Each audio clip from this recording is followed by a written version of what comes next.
जिम्मेवारी नेतृत्व भन्नेले लिनुपर्छ र तुरन्त प्रहरीले तपाईहरुलाई हतकडी लाउनुपर्छ। त्यो तपाईं के लयर हो? तपाईं लयर हो?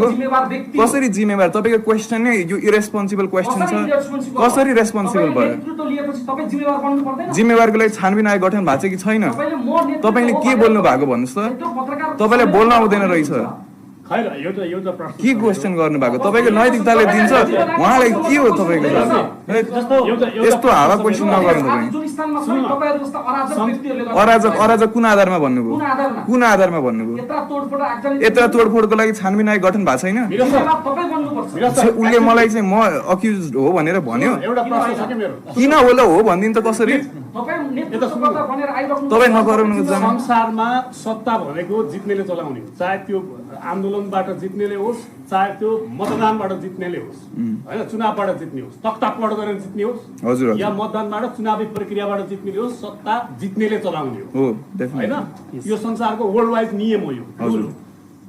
तर आज जेनजीको सरकार बन्यो भनेर भनिरहँदा जेनजीका प्रतिनिधिहरू खै तपाईहरु खै मन्त्री भएको, तपाईहरुका प्रतिनिधि खै मन्त्री भएको? हैन, यो यस्तो भयो। अब बारबारा समता को आउँछन् मन्त्रालयमा त के भइरहेछ यहाँ? अब यस्तो भयो। यो कुराको बारेमा चाहिँ मैले हिजो पनि भनेको थिएँ है, सडकको तातो, सडकको गर्मी चाहिँ मन्त्रीमण्डलमा जानै पर्छ। त्यसमा दुई मत छैन। जुन अस्ति 4 जना सिफारिस हुनुभयो, कसले उहाँलाई सिफारिस गर्नुभयो र उहाँ जेनजी हो कि होइन, त्यो नभइकन सडकको चाहिँ आगो मन्त्रीमण्डलमा हुनै पर्छ।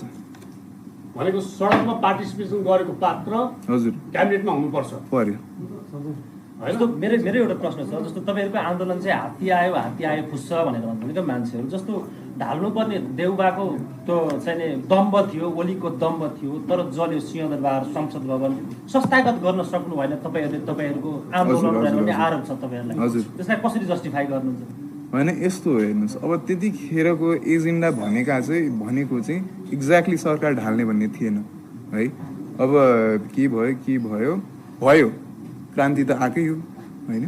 जेनजीको आन्दोलनबाट आयो, दोस्रो दिन सबैजना पुरा नेपाली सहभागी। यो क्रान्ति चाहिँ जेनजीको आन्दोलनबाट आएको हो, तर यो क्रान्ति सबैको हो, सबै नेपालीको हो। यो म एकजना जेनजी एउटा उमेर समूहको मात्र त म भन्न सक्दिनँ नि। यो देश त सबैको हो नि।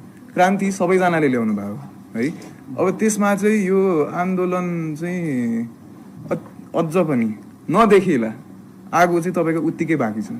यदि कसैलाई यसमा डाउट छ भने अलि दिन पर्खिनुहोस्। हामीले हाम्रो माग चाहिँ एकदम सभ्य तरिकामा चाहिँ लिएर जाने हो। हामीले म्यान्डेट दिने हो हाम्रो प्रधानमन्त्रीज्यूलाई।